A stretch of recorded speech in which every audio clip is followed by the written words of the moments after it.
Hello students, आप सभी का स्वागत है जेआरएफ अड्डा चैनल पे। मैं प्रियंका आज आपके साथ डिस्कस करने वाली हूँ सीएसआईआर नेट से रिलेटेड कुछ डाउट्स जो जनरली बच्चों के रहते हैं। अब बच्चे कंफ्यूज रहते हैं यूजीसी नेट और सीएसआईआर नेट के अंदर। सो सबसे पहले मैं बता दूँ, UGC net non sciences subject से जो भी बच्चे नेट या जेआरएफ करना चाहते हैं उनके लिए होता है। और सीएसआईआर नेट पर्टिकुलरली जो साइंस स्ट्रीम के बच्चे होते हैं उनके लिए सीएसआईआर नेट का एग्जाम होता है। सो आज जो डाउट्स हम कवर करने वाले हैं इसमें हम डिस्कस करेंगे सबसे पहले सीएसआईआर नेट एग्जाम के लिए एलिजिबिलिटी क्या है और उसके बाद में कितने अटेम्प्ट्स आप दे सकते हो इस एग्जाम के। पहला टॉपिक डिस्कस करेंगे एलिजिबिलिटी क्राइटेरिया।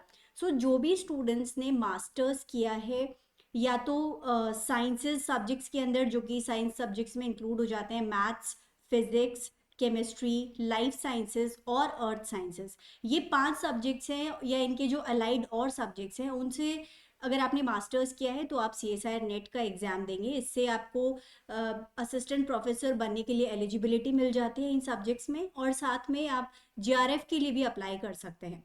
जो भी स्टूडेंट्स ने मास्टर्स किया है इन सब्जेक्ट्स के अंदर, उनके एटलीस्ट 55% मार्क्स होने चाहिए इस एग्जाम के लिए एलिजिबिलिटी अगर आपको लेनी है।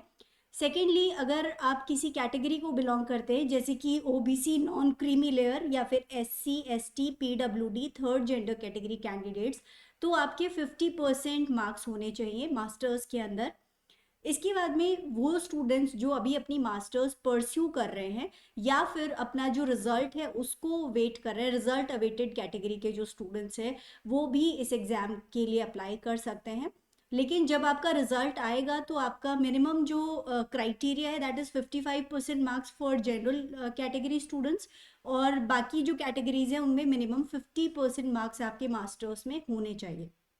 इसके बाद में वो स्टूडेंट्स जो कि बैचलर्स डिग्री प्रोग्राम में एनरोल्ड हैं, जो कि हो सकता है 4 ईयर या फिर 8 सेमेस्टर बैचलर्स डिग्री प्रोग्राम, वो बच्चे भी इस एग्ज़ाम को दे सकते हैं। आपका मिनिमम 75% मार्क्स होना चाहिए। तो वो स्टूडेंट्स जो पर्टिकुलरली 4 ईयर्स का बैचलर्स डिग्री प्रोग्राम करें, पर्टिकुलरली जो इंजीनियरिंग के स्टूडेंट्स हैं, बीटेक या इस तरह का अगर आप कोई कोर्स कर रहे हैं तो आप भी इस एग्ज़ाम के लिए एलिजिबल हैं। 75% या फिर उसका जो इक्वलेंट है, अगर आपका CGPA जैसे 10 पॉइंट स्केल में आता है तो 7.5 एटलीस्ट आपका CGPA होना चाहिए। इसके अलावा जो स्टूडेंट्स कैटेगरीज को बिलोंग करते हैं जैसे कि SC, ST, OBC, non creamy layer, PWD, EWS, इन कैंडिडेट्स को 5% मार्क्स का रिलैक्सेशन दिया गया है।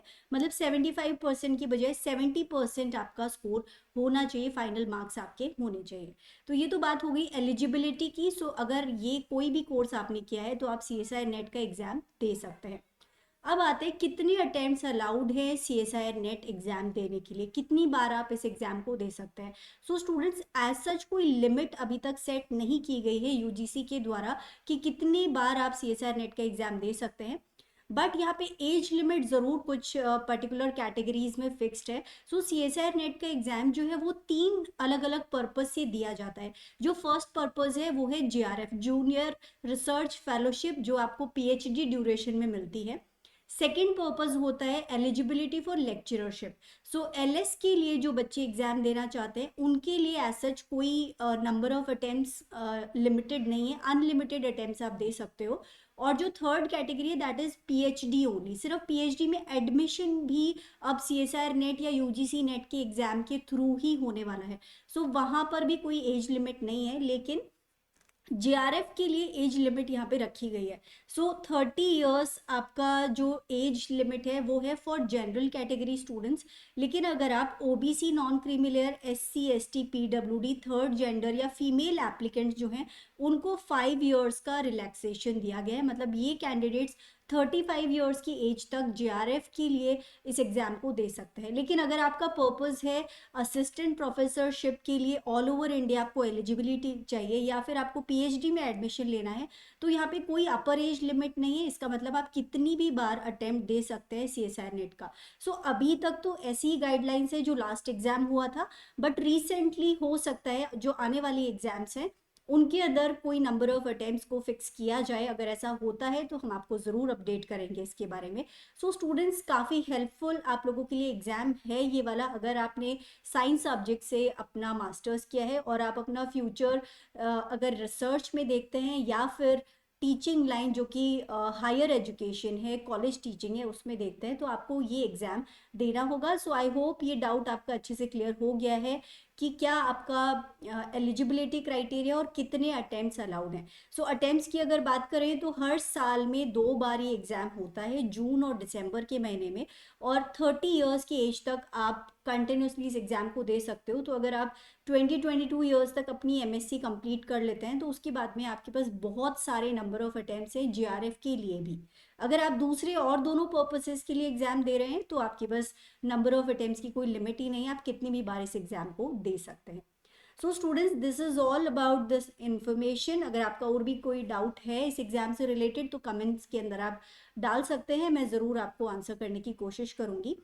एंड ऑल्सो अगर आप लोग सी एस आई नेट दिसंबर 2024 की प्रिपरेशन कर रहे हैं तो आप हमें ज्वाइन कर सकते हैं JRF अड्डा की एप्लीकेशन पे, जहां आपको टेस्ट सीरीज मिल जाएगी at an offer price of 699, जिसमें आपको 10 प्रैक्टिस टेस्ट मिलते हैं जो आपकी सॉलिड प्रिपरेशन करवा देंगे दिसंबर एग्जाम के लिए। And as we know, question practice बहुत इंपॉर्टेंट है इस एग्जाम को क्रैक करने के लिए। So you can definitely join us. And students, that is all for this video. अगर वीडियो आपको हेल्पफुल लगा हो, इन्फॉर्मेटिव लगा हो, तो अपने दोस्तों के साथ भी शेयर कीजिएगा, वीडियो को लाइक कीजिएगा एंड चैनल को ज़रूर सब्सक्राइब कीजिएगा।